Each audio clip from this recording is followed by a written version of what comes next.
You know what? Let's bring the jump circle back for Stanley Parable 2 as well. It's a... Oh, wait. You already spent all your jumps the first time we saw the jump circle. Oh well.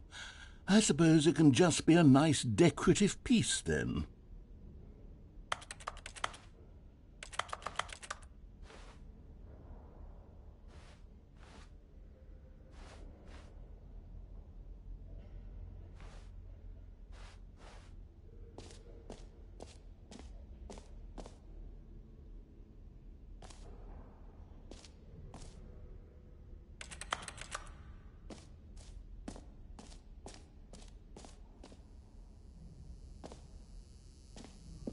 Now, here's something special. You remember that broken test trophy that got left in the game on accident? Well, I'm developing a technology to simply give you the trophy. Yes. You see, you'll come to this lever, and when you pull it, the trophy will be given to you. It's as simple as that. Okay, perhaps I should have clarified. This is technology that will exist. Right now, the trophy is still fully broken. I'm not a wizard, Stanley. But I guarantee it will be fixed in the sequel to at last satisfy the hordes of ravenous fans all over the world who have been uproariously demanding this feature. Gamers, we hear you, and I promise it will happen.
What else? What other exhibits haven't we seen yet?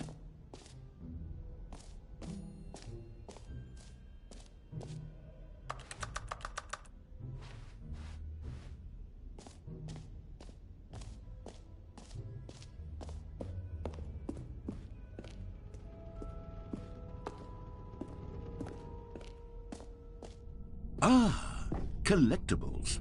Now it's a real video game. In the Stanley Parable 2, you'll run around gathering up these miniature Stanley figurines. And what's truly innovative is that there will be no reward for collecting all of them. I don't want to stifle the intrinsic joy of watching a number go up. You simply collect all of them, and then you move the hell on with your unremarkable life.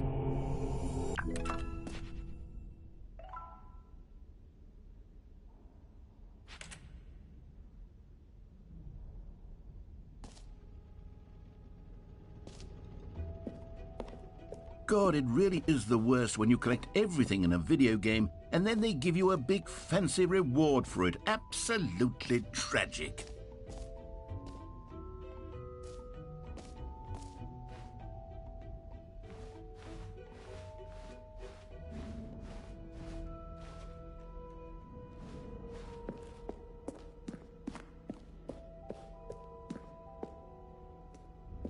Oh, goodness, Stanley, this is fairly awkward. I hate to do this, but before you leave, you really should go to the bucket exhibit. You see, there's a surprise I was going to spring on you later, and it involves the bucket. And I really do hate to break the illusion, but it's important that you go see the bucket, okay? All right, I'll get out of your hair now.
Okay, I'll be honest, I haven't yet decided on this one. I think that in the new version, the office could use a bit of decoration, like balloons. But I'm undecided on Get Well Someday and Happy 12th Birthday. Which would you go with?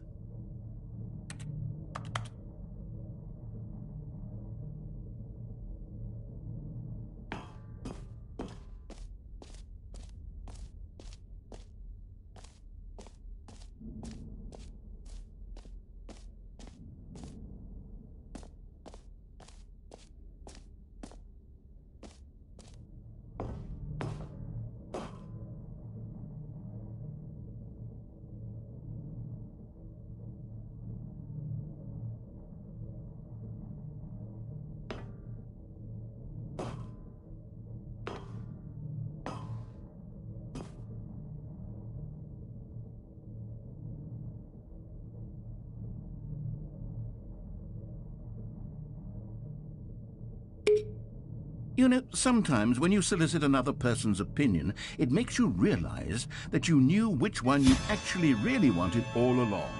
Happy 12th birthday, step-niece, it is.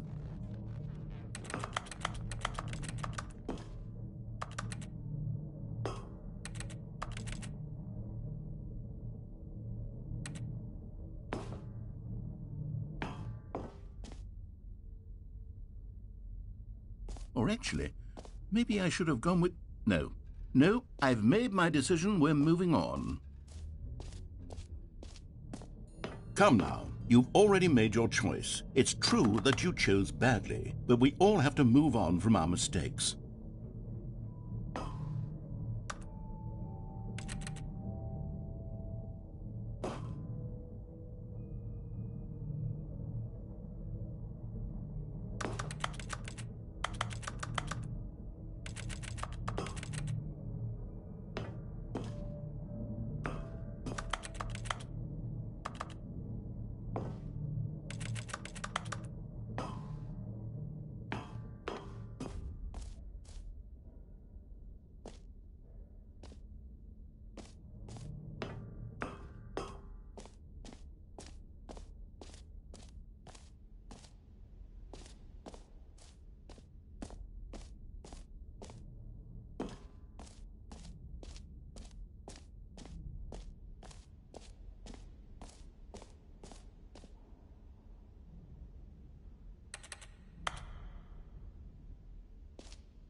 A common complaint of the Stanley Parable was that it was confusing and paradoxical, that it engendered a chaotic sense of reckless despair in those who played it. Well, I'm happy to say that after much consideration, I've engineered a clever solution to this fundamental problem with the game.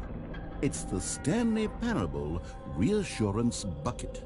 You see, Stanley, anytime you're holding the bucket, a sense of calm and ease will fill your mind and your heart. It's true. As long as you hold on to the bucket, the many disorienting contradictions of the Stanley Parable will feel perfectly normal and perhaps even comforting. You may even come to long for the gentle embrace of jarring cognitive dissonance while the bucket is in your arms. And to be honest, it's a much more convenient solution for me than actually redesigning the game to be less uncomfortable. Can you imagine what a pain in the ass that would be? Yes, the bucket is the perfect solution. Come on, give it a try.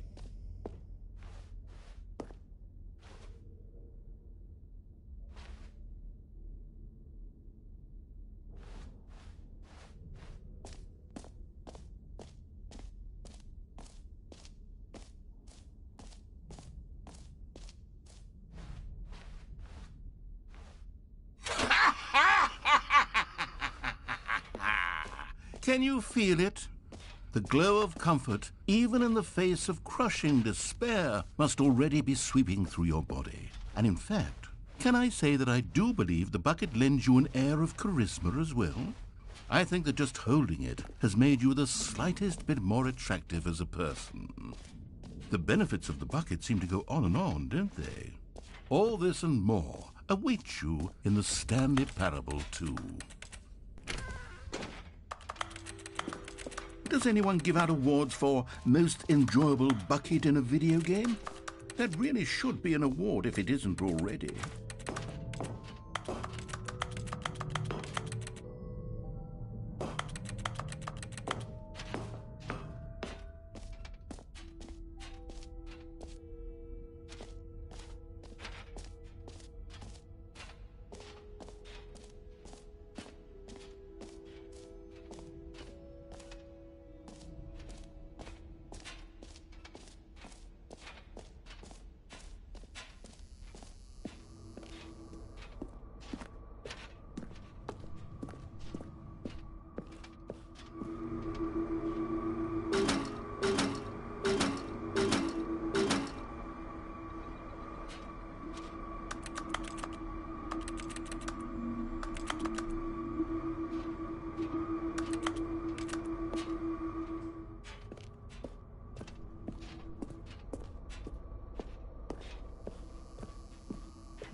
Stanley, here's an idea that I'm truly fond of. It's never been done before in a video game.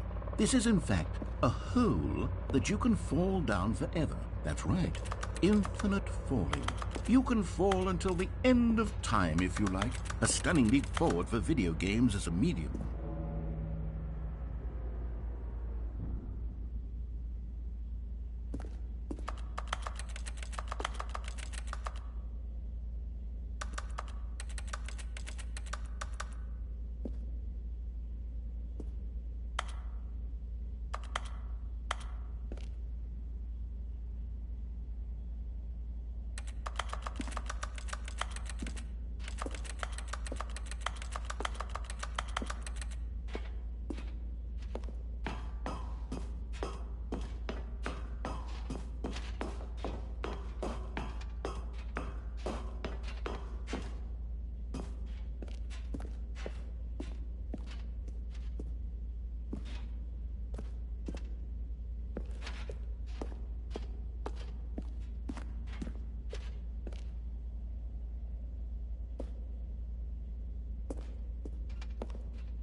You see, isn't it wonderful? One of my more ingenious concoctions, if I do say so. Now then, since you've gotten to see the infinite hole, you can press the teleport button to pop back up to the top, and we can continue onward. Now, I don't mean to be a bummer, but I do recommend you use the teleport button to go back to the top. Maybe do it on the sooner rather than later spectrum of things.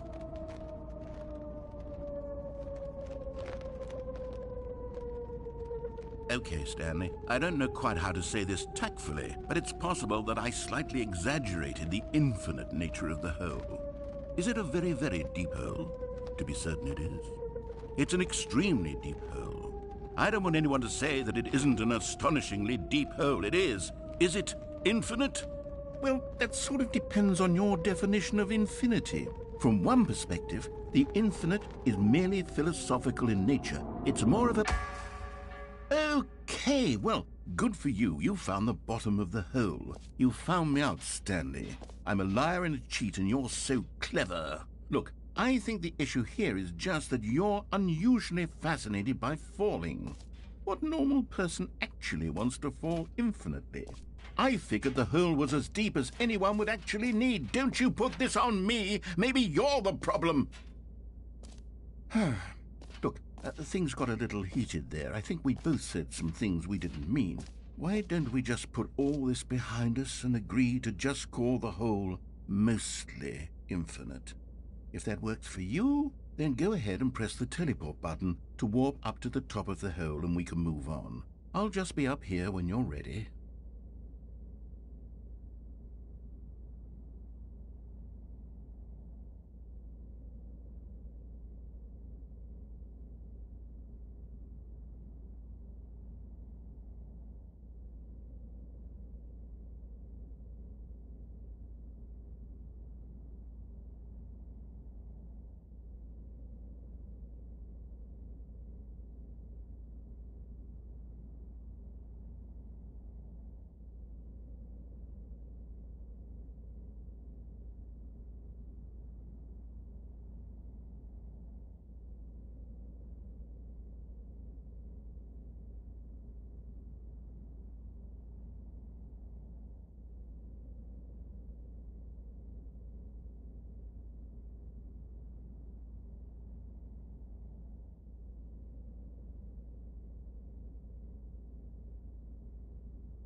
Great. Now, I'm very excited to show you... Oh, for heaven...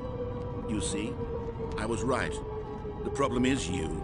The problem is that you like holes too much. Not normal. A normal person would have said, yep, that's an infinite hole right there, goes on forever till the end of time. Don't need to see it all, but not you. Oh, no, no, no, no. You have a weird sort of... Oh.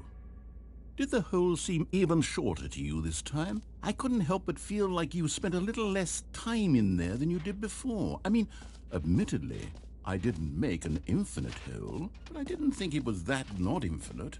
Well, I suppose once again there's nothing to do here. If you decide you've had enough of the hole, you can hit the teleport button and come join me up above. Had enough? I'm positively thrilled. I really do have so much more to show you and to talk about, and I've had enough of the hole for a lifetime. Gosh, how could I have guessed? You're back in the hole. If this starts to become a thing where... Wow, okay. Yes. I'm starting to become extremely certain that the hole is not only not infinite, but that it's growing steadily less and less infinite. I suspect that I'm starting to hit the point where it's no longer feasible to call the hole infinitely deep, even by the lax overall standards for accountability in marketing. What's going on here? Stanley, I have no explanation for the uncertain nature of the hole's length. Here, let's try something. Let's pop back up to the top, and we'll see if it gets any shorter.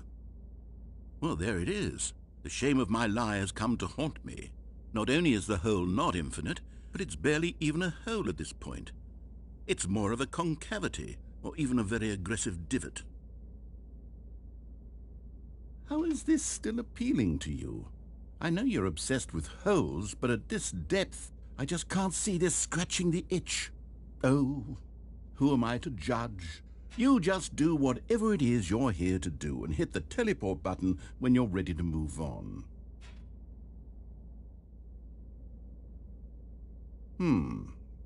Is the, teleport button not working?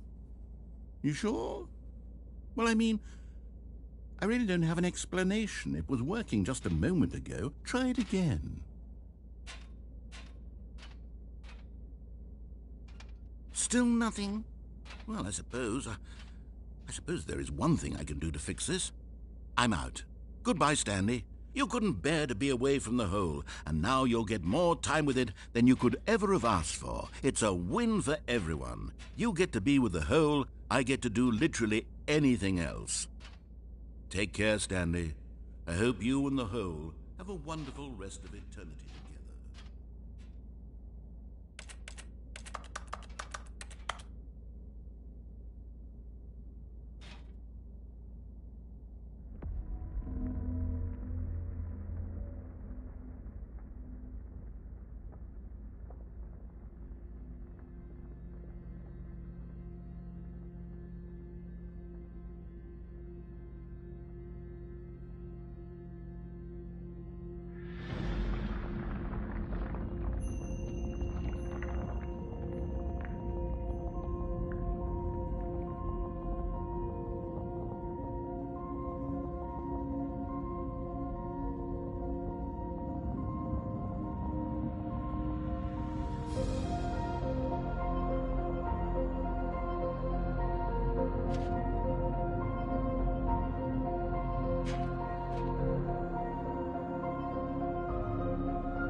awake.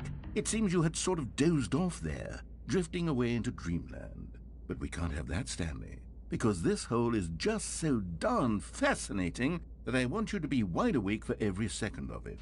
You don't want to miss a single moment. So how about if I just pop in from time to time and wake you up to keep you really, truly focused on the hole?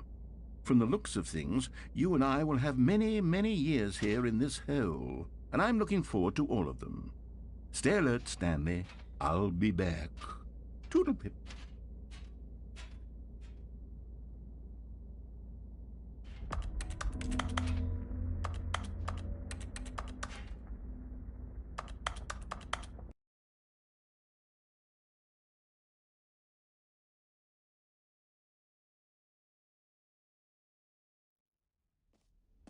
Here we are. Go on, try out some of the new features.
An epilogue would be fun, wouldn't it, Stanley? Yes, yes, it would go at the end of the, well, we'll figure that out later.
So, Stanley, what do you think?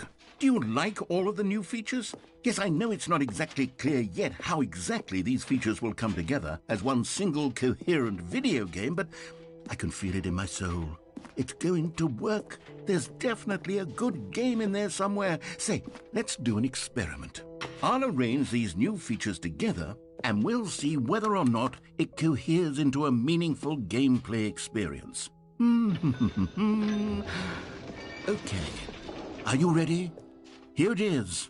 I give you the Stanley Parable 2.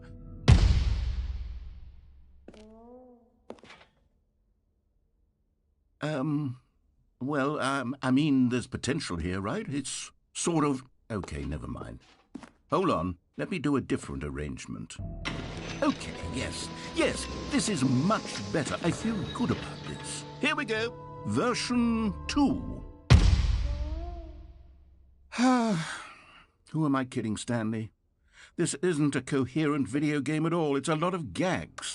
And I do very much enjoy creating gags, but they don't add up to anything.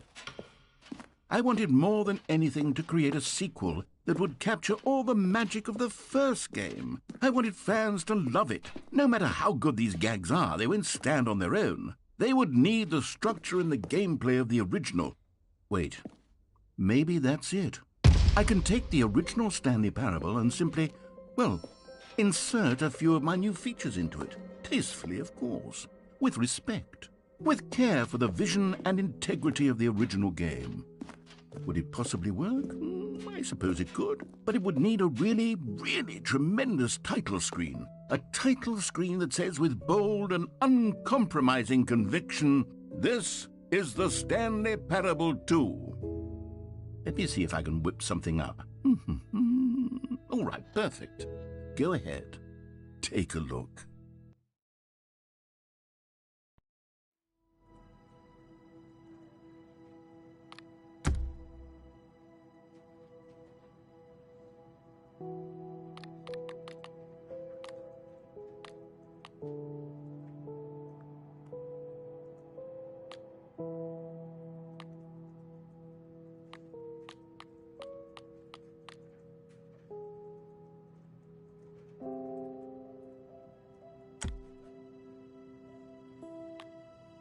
This is the story of a man named Stanley. This is the story of a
This is the story of a man named...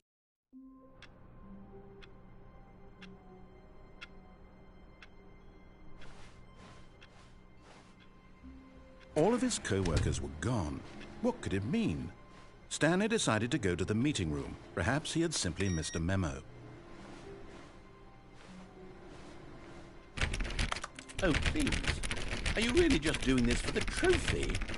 Pick a door 5 times? Is that all you think a trophy is worth? No. I can't just give these merits away for such little effort. A measly 5... Stanley felt the bucket calling to him, begging him to pick it up. Why was he not doing it?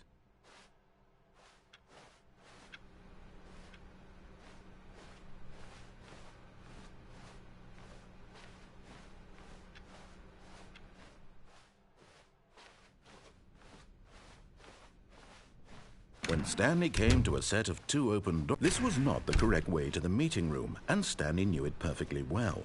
Perhaps he wanted to stop by the employee lounge first, just to admire it. Stanley felt lightheaded, butterflies in his stomach. But eager to get back to business, Stanley took the first open door on his left. Stanley was so bad at following directions, it's incredible he wasn't fired years ago. But in his eagerness to prove that he is in control of the story and no one gets to tell him what to do, Stanley leapt from the platform and plunged to his death. Good job, Stanley. Everyone thinks you are very powerful.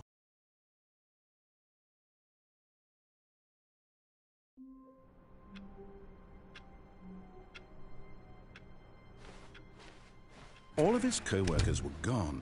What could it mean? Stanley decided to go to the meeting room. Stanley picked up the bucket.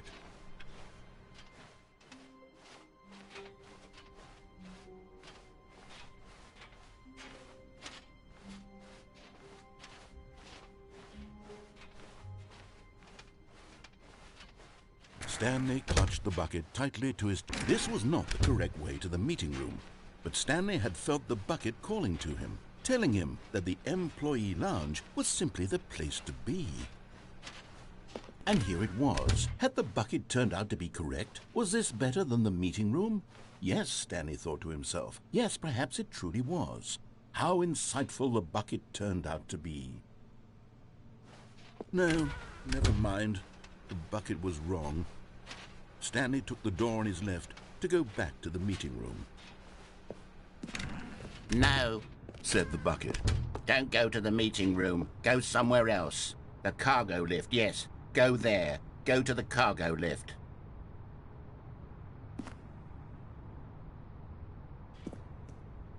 But Stanley feared that any path he walked might lead to the separation of himself and the bucket, his dearest friend. So he threw himself to his death, that they might die in one another's arms. How deeply touching.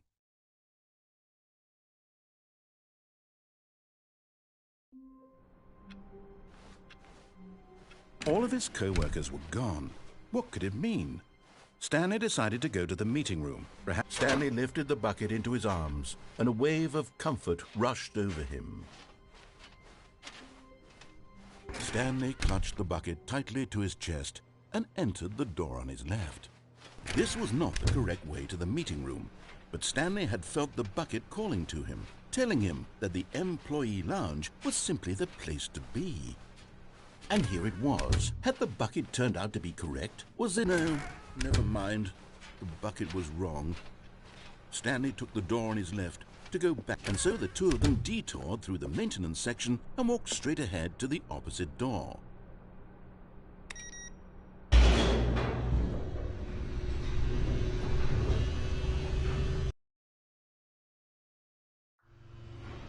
Oh, good, Stanley. I'm glad you found your way here. I knew you'd find this place eventually.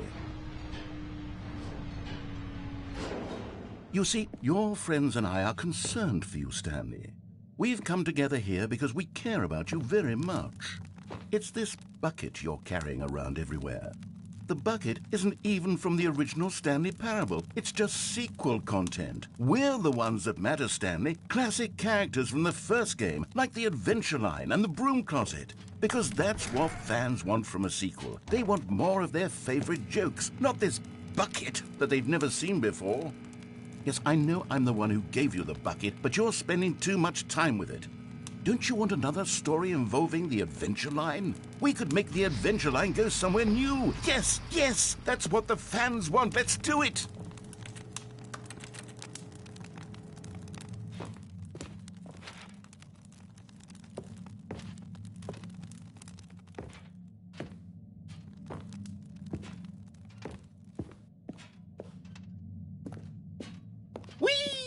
Look at that wacky line. Who knows where it'll go off to next? Oh, and it played some silly music as well.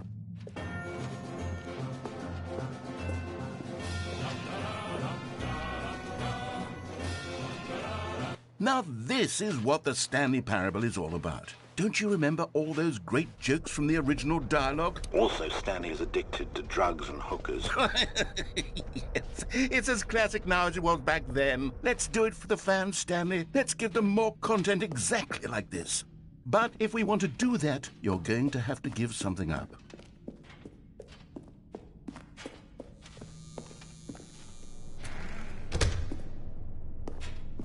Don't you get it, Stanley? We need to get rid of the bucket. That's why I'm very proud to introduce a brand new character. This is the Bucket Destroyer.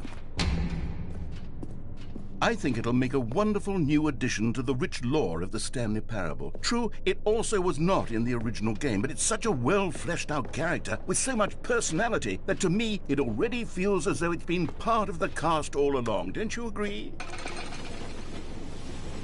Can you guess what the Bucket Destroyer does? Surely you don't need me to spell it out for you.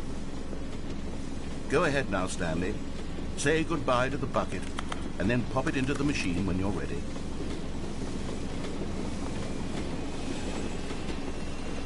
Now listen to me. It's crucial that you give it the bucket. I don't know what the Bucket Destroyer will do if it can't destroy your bucket. Destroying buckets is all it knows. That is its singular personality trait. Sure, I can hear you saying, how does a character with only one personality trait deserve to join the pantheon of beloved Stanley Parable characters? Well, you see, if you were to really explore the Bucket Destroyer, you would see that its desire to crush buckets is so densely loaded with complexity and nuance that it's really like 10 personality traits. What other object in this game can you even say that about? The Broom Closet? Certainly not. I wonder what sort of Bucket Destroyer merchandise the fans will be clamoring for after this. Okay, the Bucket Destroyer is getting very upset now. You'll have to hurry and feed it. We can't get back to the classic Stanley Parable characters like the Adventure Line or the Bucket Destroyer until you crush that damn bucket. Quickly now, the fans are waiting. Do it, the fans, Stanley. Give the fans what they want. Hurry and...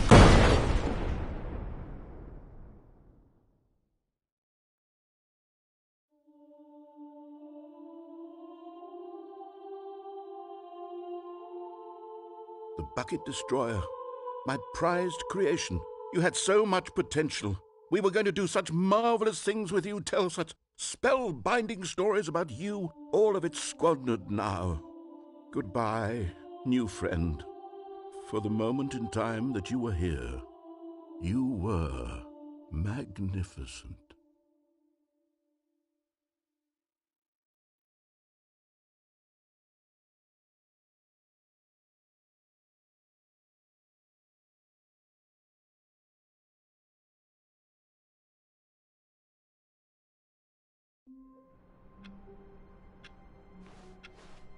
Stanley had never seen the office this brightly lit. Was it a sign of something? He hoped it was. He hoped very much that it was.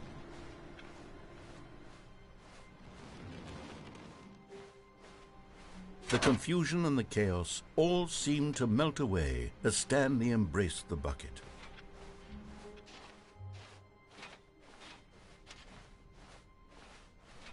Stanley clutched the bucket tightly to his chest and entered the door on his left.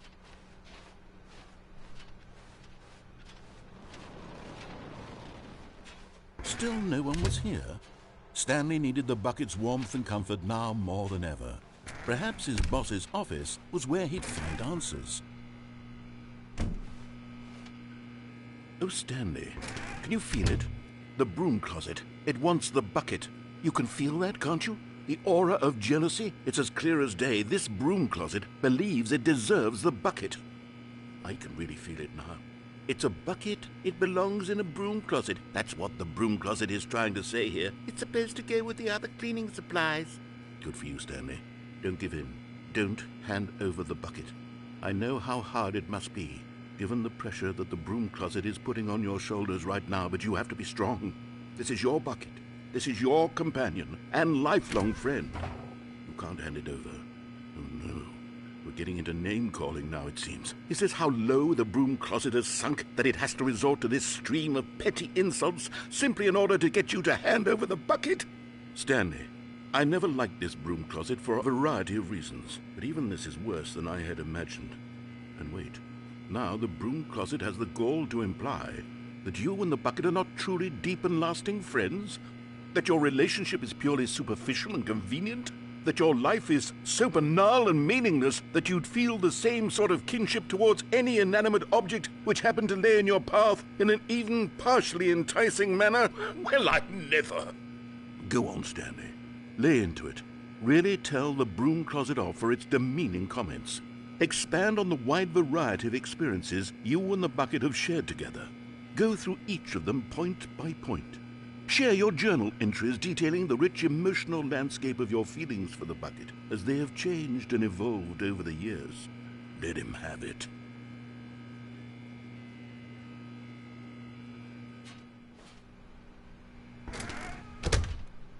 Okay, I've got you something which I think will help settle this debate once and for all. Here we go. There. Now it's settled. No more debate, no more discussion. Take a hike, broom closet, with all your meandering philosophical diatribes about the nature of cleaning supplies and their relationship to broom closets in the natural order of things.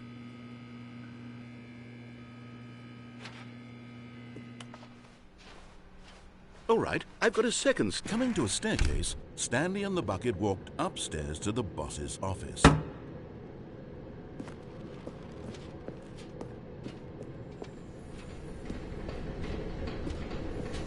You found one of them. One of the miniature Stanley figurines. Remember, no reward for collecting all of these, only the intrinsic pleasure of a job well done. You can't buy that sort of happiness, Stanley. God knows I've tried. So, I implore you to savor each and every moment you come across one of these beautiful figurines.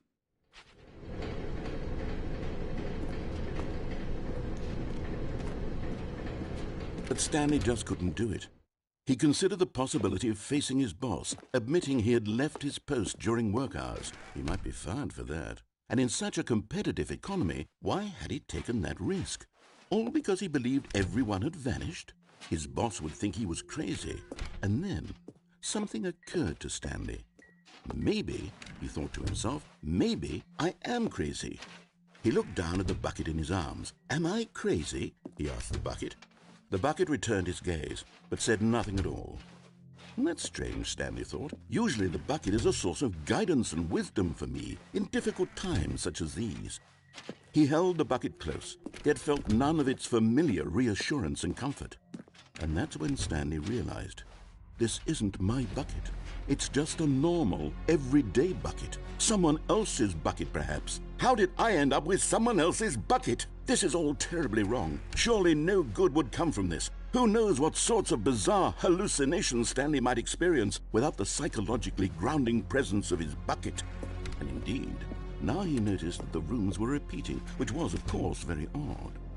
And now he felt himself floating off the ground.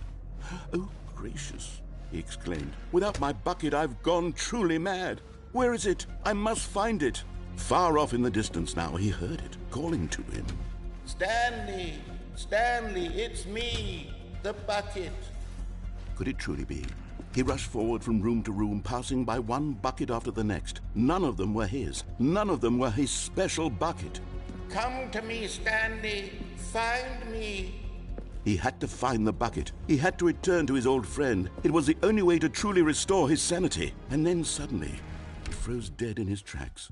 He knew where the voice of the bucket had been coming from. The real bucket was inside of him all along. It was incredibly painful. Stanley doubled over in agony and blacked out.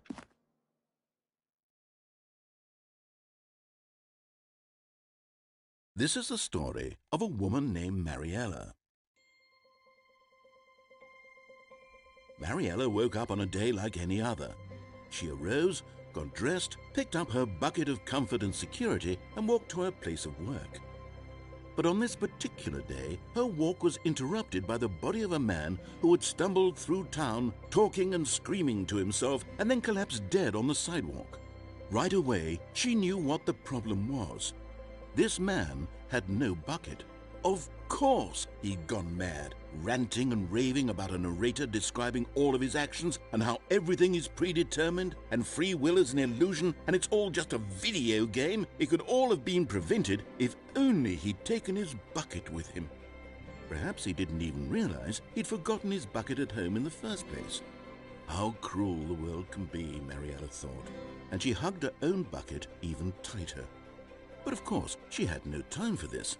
There were a myriad of confusing problems she would soon have to confront at work, for which her bucket would provide absolute guidance and total clarity on everything. Heck yes, she thought to herself, my life kicks ass. And she backflipped all the way to work.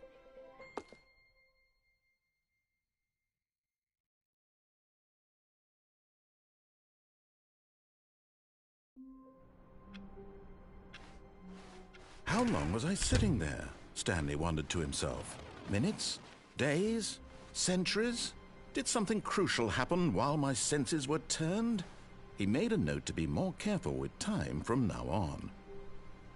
Warmth spread through Stanley's arms. With the bucket in his arms again, he was home. Stanley clutched the bucket tightly to his chest and entered the door on his left.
Stanley, we must move on from this broom closet, simply because I have no remaining stickers. If I did, you can guarantee we'd be in here for hours. But alas, no stickers.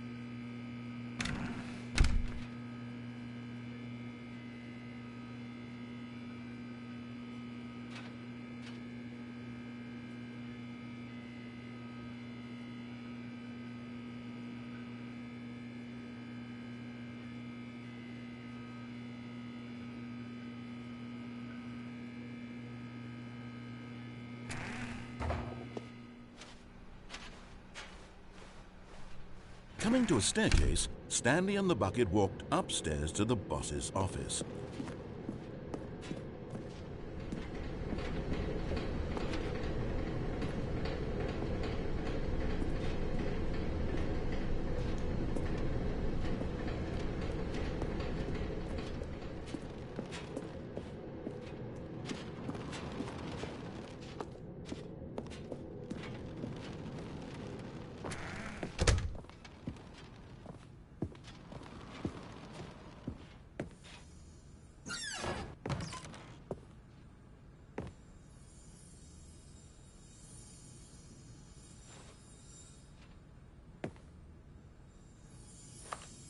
Another miniature Stanley figurine. This, there really must be a snappier name for these things. What about mini-stands? Stanley figs?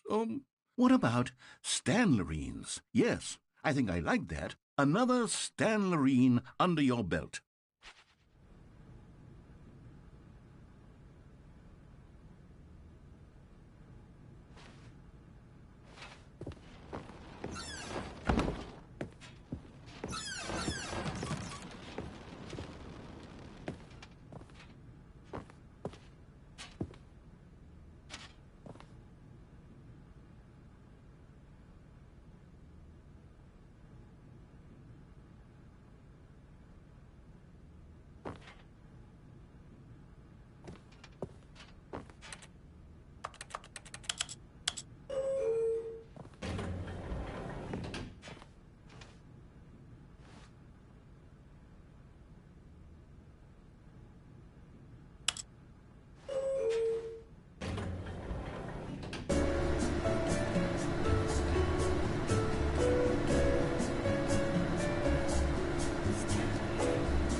Stepping into his manager's office, Stanley was once again stunned to discover not an indication of any human life.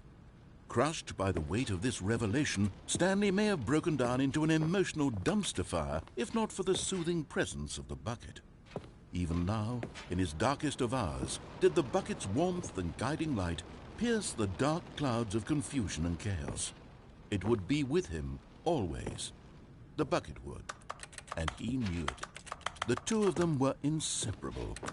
At this point, Stanley was so absorbed in the tender spiritual connection he shared with the bucket that he didn't notice the keypad behind the boss's desk. Nor in his bliss of simply being near the bucket did he have any notion that the PIN number for the keypad was 2845.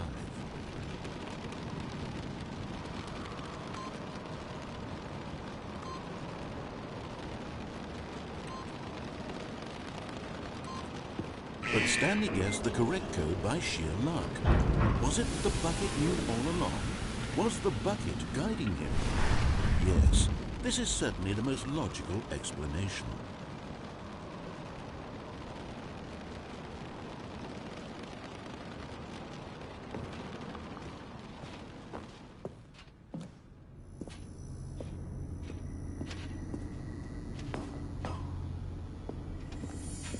Okay, I'm going back to the name of these little Stanley figurines, and now I'm torn between Stanlerines and Figlies. What do you think, Stanley? What name better encapsulates the intrinsic sense of happiness that you get from seeing a small number in the corner of your screen go up by 1? Let me sit on it. I'm sure it will come to me.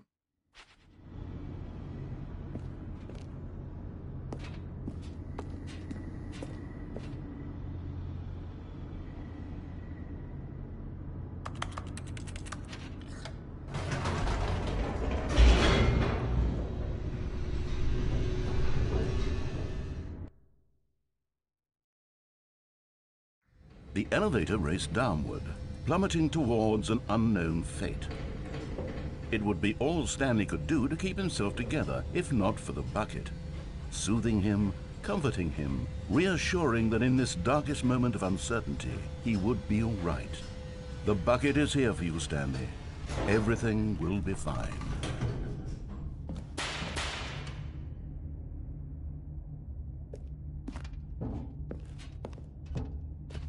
Stanley and the bucket walked straight ahead through the large door that read, Mind Control Facility.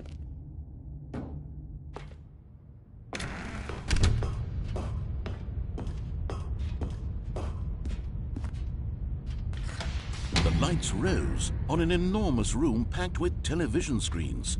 What horrible secret did this place hold? Stanley and the bucket both wondered to themselves.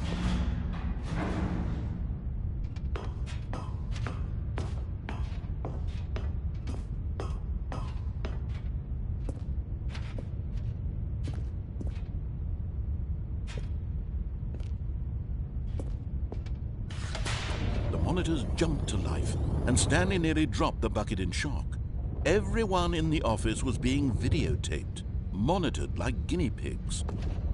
The bucket had never seen anything like this, and it very nearly burst into tears as Stanley cradled it gently, reassuring it that everything would be fine.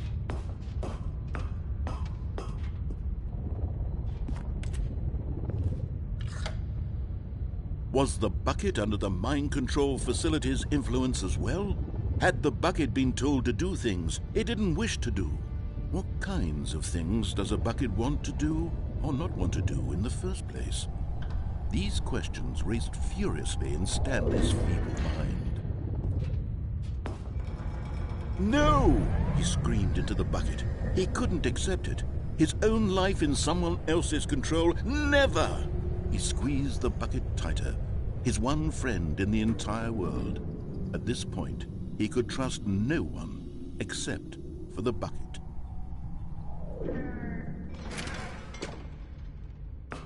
But here was the proof. The heart of the operation. Controls labeled with emotions, happy or sad or content. Walking, eating, working, all of it monitored and commanded from this very place. And as the cold reality of his past began to sink in, Stanley decided that this machinery would never again exert its terrible power over another human life. For he and the bucket would dismantle the controls for good. Two best friends, Stanley and the bucket, up against the world. They high-fived in a really cool way, and the bucket made a sassy comment about taking down the system.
When at last they came to the source of the room's power, Stanley and the bucket knew it was their obligation to put an end to this horrible place and to everything it stood for. But at the last second, the bucket jumped in and pressed the button to turn on the controls. Stanley gasped in horror. Had this been the bucket's plan all along? To take over the machine and claim the power for itself? How could the bucket have betrayed him like this? Stanley was prepared to throw the bucket away in disgust when suddenly an image appeared upon the enormous screen. Birds. Silly, silly birds. The control buttons became active again.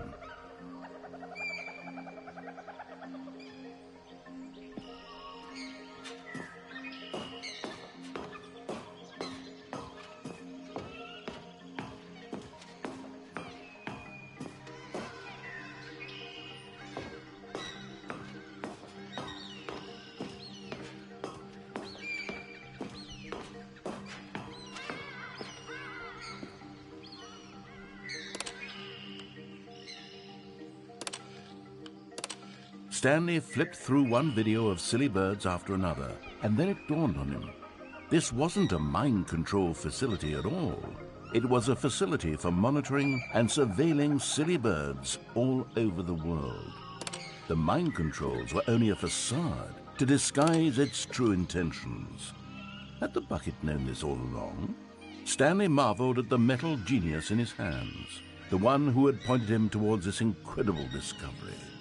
Stanley and the bucket never found freedom because they spent the rest of their lives here in this place, flipping through live streams of the silliest birds imaginable. Of all the possible paths his life could have taken, this one was surely the best. And Stanley was happy.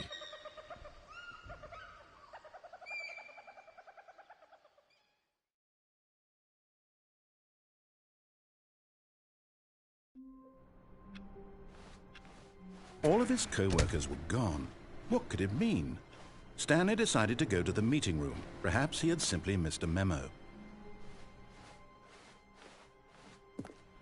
Stanley picked up the bucket and smiled. He'd never be alone again, not truly alone, not with the bucket around.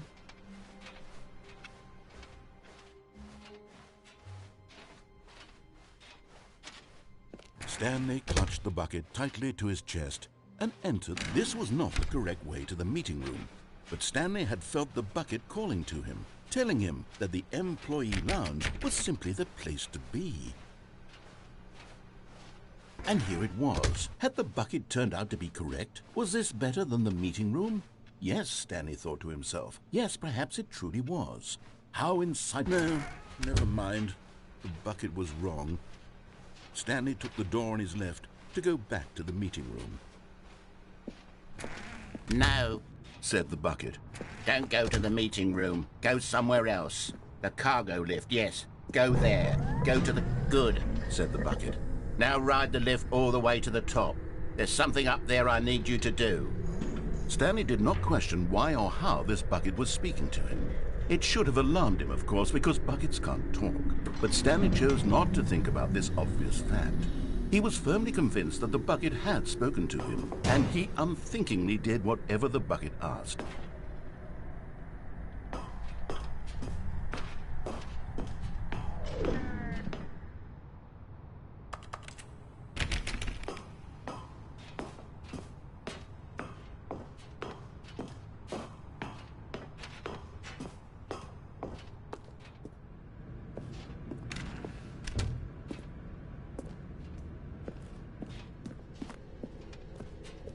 No, stop.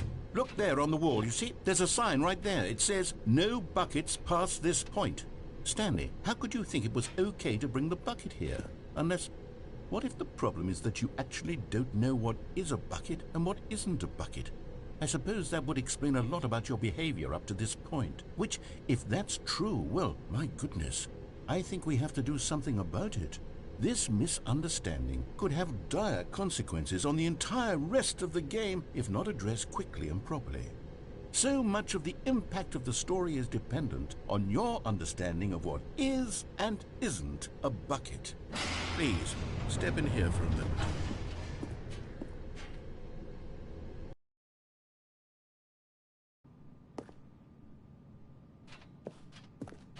Now then, I'm going to run you through some test scenarios, and you'll tell me whether or not the thing I'm showing you is a bucket. Simple enough, right? This should tell us everything we'll ever need to know about what is or is not a bucket. Okay, let's begin. Item 1. Is this a bucket? Correct. It is a hologram of a bucket, not an actual bucket.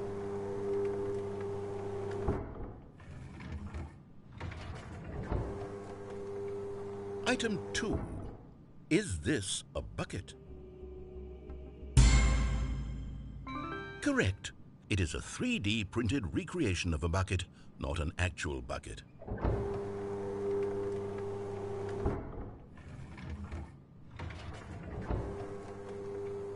Item 3. Is this a bucket? Incorrect. This is a bucket.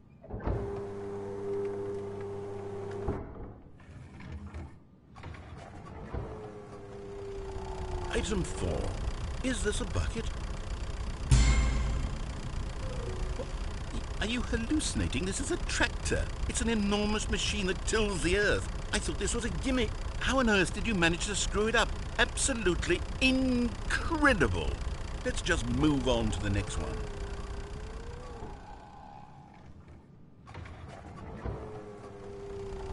Is this a bucket?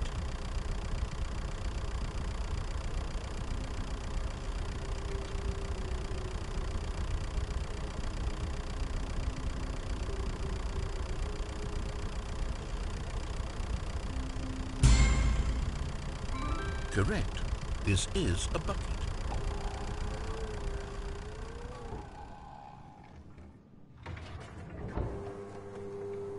Item 6. Is this a bucket? trick question. Both. Gotcha.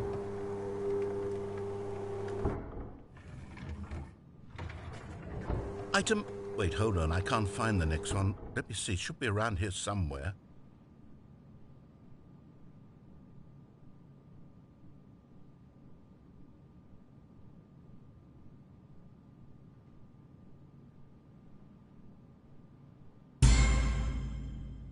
Okay, you and I both know there isn't anything here. And I don't appreciate the implication that nothing is a bucket when we both clearly know that a bucket is something, and therefore nothing could possibly be something. Unless, in your twisted mind, have you somehow convinced yourself that a bucket is nothing? Answer me straight, Stanley. Do you believe that nothing is a bucket?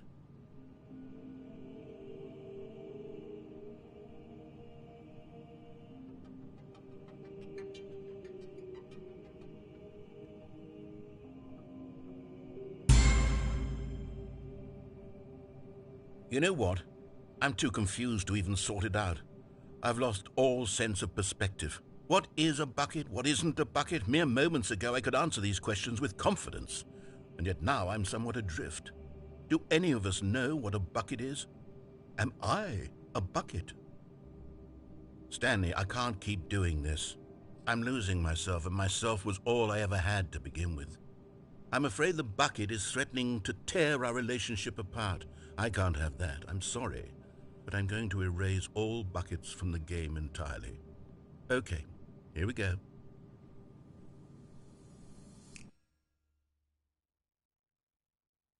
What happened? Is everything gone? Why did everything disappear? Wait, was everything a bucket? Every single thing in the game was a bucket? Oh my God, I had no idea. How could... except me.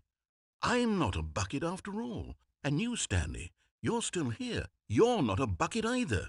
Oh, this is wonderful news. We're not buckets.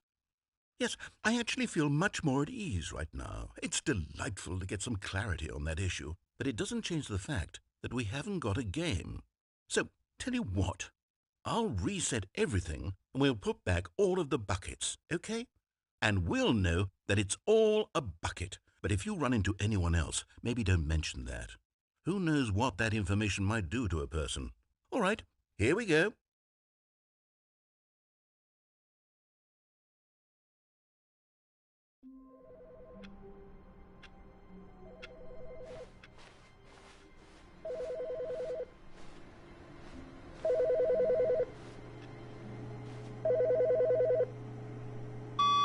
Good morning. Thank you for contacting the Future Happiness Foundation.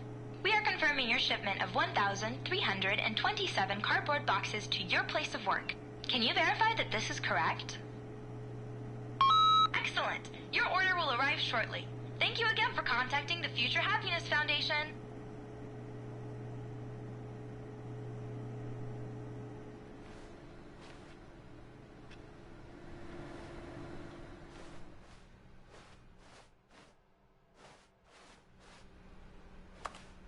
The good old bucket. Just Stanley and the bucket, off on another thrilling adventure together. Stanley clutched the bucket tightly to his chest, and this was not the correct way to the meeting room. But Stanley had felt the bucket calling to him, telling him that the employee lounge was simply the place to be. And here it was. Had the bucket turned out to be correct? Was this better than the meeting room? Yes, Stanley thought to himself. Yes, perhaps it truly was. How insightful the bucket turned out to be. No, never mind. The bucket was wrong. Stanley took the door on his left to go back to the meeting room. No, Said the bucket.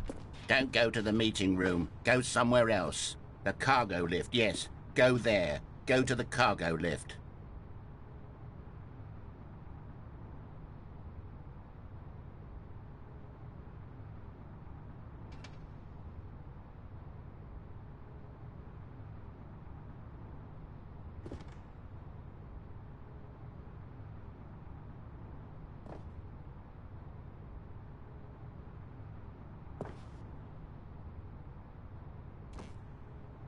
But Stanley feared that any path he walked might lead to the separation of himself and the bucket, his dearest friend.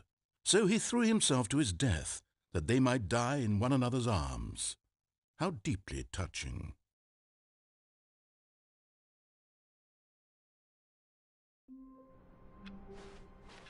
The meeting room. Yes, that's where everyone would be. Stanley just needed to get to the meeting room and... "Where are we going today?" the bucket asked. Stanley just smiled. Anywhere they went together would be perfect. Stanley clutched the bucket tightly to his chest. This was not the correct way to the meeting room, but Stanley had felt the bucket calling to him, telling him that the employee lounge was simply the place to be. And here it was. Had the bucket turned out to be correct? Never mind. The bucket was wrong. Stanley took the door on his left to go back to the meeting room. "No," said the bucket.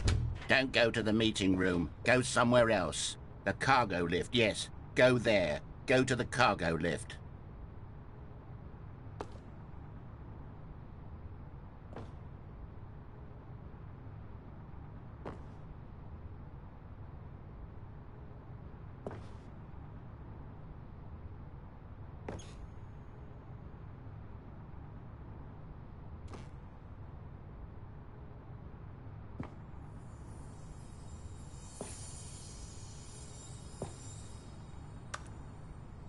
You're getting close now, Stanley. You've nearly gotten all of the Figler anlarines. Very soon, you'll collect the last one, and then the first number will equal the second number, and that will be it. We'll be different people by then. Different in the sense that we used to have none of them, and now we have them all. You can't go back to when you had no Figler anlarines. None of us can.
Okay, this is day number 295, tape number...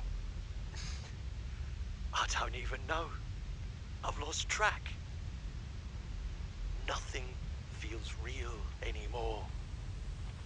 The longer I study this bucket, the less sense anything makes. The sheer euphoria I feel every time I pick it up. No matter how many times I've done it, it's always the same feeling.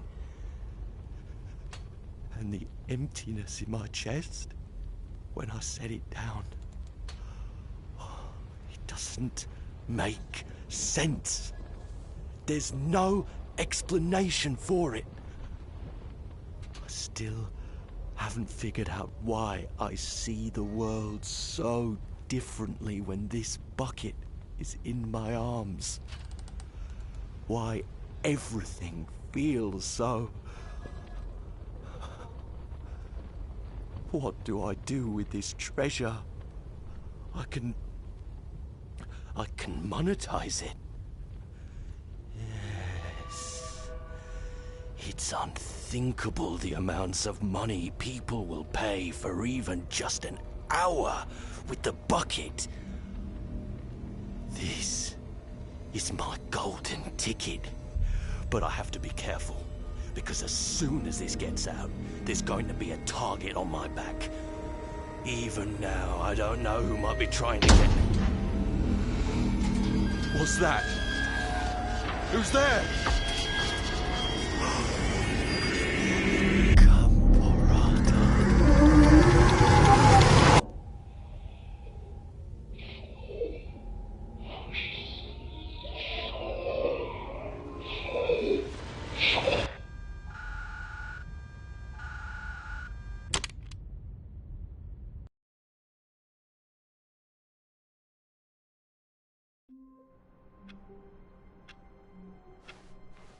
Stanley knew the office layout like the back of his hand. It was only a matter of time before he found the others, wherever they were. Just a good bucket, a strong bucket, a humble bucket, a committed bucket, a bucket of culture and distinction. Stanley clutched the bucket tightly to his chest. This was not the correct way to the meeting room, but Stanley had felt the bucket calling to him, telling him that the employee lounge was simply the place to be. And here it was. Had the bucket turned out to be correct? Well, no, never mind. The bucket was wrong. Stanley took the door on his left to go back to the meeting room. No, Said the bucket. don't go to the meeting room. Go somewhere else. The cargo lift, yes. Go there. Go to the cargo lift. Good, Said the bucket. now ride the lift all the way to the top. There's something up there I need you to do. Stanley did not question why or how this bucket was speaking to him. It should have alarmed him, of course, because buckets can't talk. But Stanley chose not to think about this obvious fact. He was firmly convinced that the bucket had spoken to him, and he unthinkingly did whatever the bucket asked.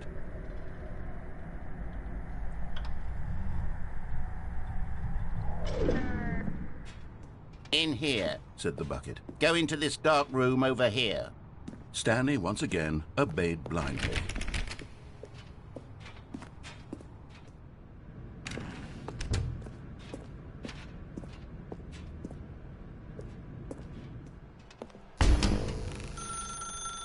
Now pick up the phone. Said the bucket. Pick up the phone and it will take us back home, where we can go about life together.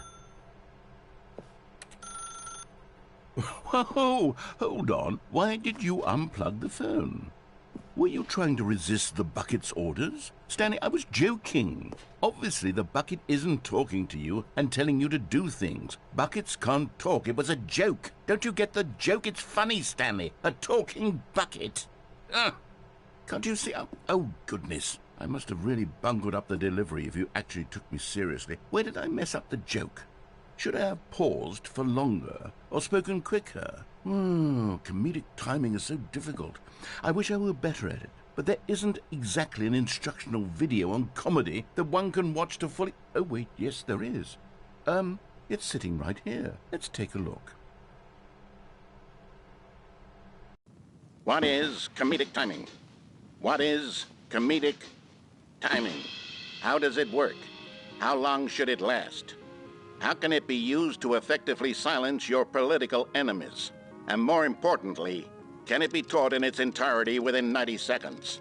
Thankfully, the answer to all of these questions is yes. Let's dive deeper. If you've ever told a joke or made someone laugh, in all likelihood, you did it while standing 50 to 80 centimeters from them in a room of no more than 76 degrees Fahrenheit, with one of your arms raised straight upward at a 15-degree angle from your body. These are the optimal conditions for good comedic timing. To begin the joke, start by stating and spelling your name. Next, provide a brief synopsis of the joke, including the specific times at which the recipient of the joke will laugh, and then spell out your name a second time. With these steps complete, it's time to begin the humor. Speak the entire joke in no more than 18 seconds and no less than 13 and a half, pausing only for bathroom breaks when necessary. When the joke has concluded, it is customary to inform your listener that the joke is over by declaring in your loudest possible voice, "I'm Dunny with the funny." Let's practice screaming, "I'm Dunny with the funny" now.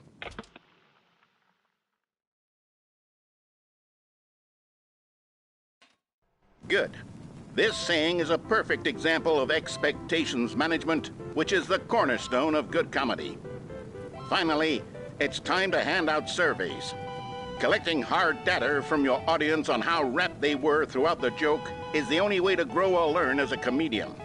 An effective survey should be no less than 10 pages long and should include the same question reprinted several times, just to ensure the survey taker is actually paying attention and not simply filling in answers at random. And that's all there is. With these strategies at your disposal, you'll have audiences doubled over in laughter and even tripled over in laughter in no time at all. Just remember to let them stop laughing at some point, you gut-busting little scamp.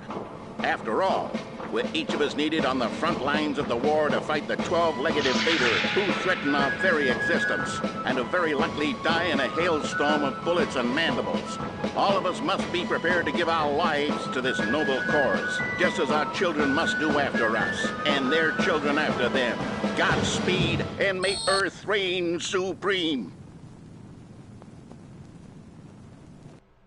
Hey, goodness, this video is a little outdated, isn't it? Well, no matter. I think the fundamentals of proper comedic timing are still as relevant today as they were back then. So with that in mind, I believe the only way forward is for us to return to the two doors and walk through all of this again, so I can try telling my story with more appropriate comedic delivery. Come along, let's head back.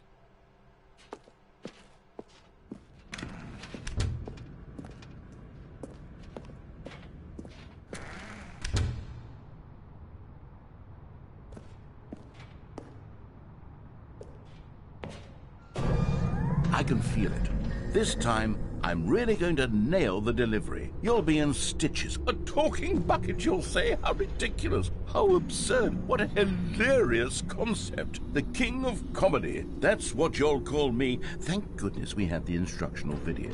Otherwise, who knows where we'd be right now. Well, I wouldn't be the king of comedy, that's for sure. The bucket spoke to Stanley.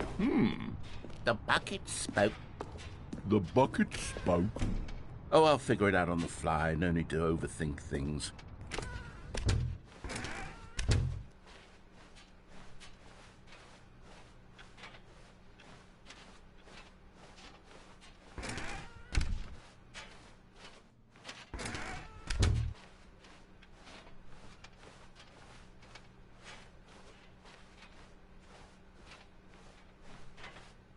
Here we go. You ready? When Stanley and the bucket came to a set of two open doors, they entered the door on the left.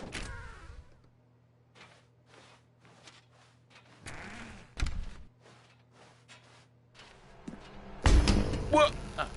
We're back at the phone already? No, what's going on? There was supposed to be several rooms leading up to this. There was supposed to be a build-up to this point, a dramatic display of remarkable comedic wit which culminates in this scene with the phone. But now the timing's completely off. The joke will never land, or not the way it was meant to. And it's all my fault. I must have forgotten that the phone room comes immediately after the two doors room. What an egregious mistake. I've made a fool of myself. I don't deserve the title of King of Comedy. I'm nothing. I'm not even the lowliest joke-telling whelp. I think I need to go back and rewatch that instructional video again. Yes, surely that will help me improve my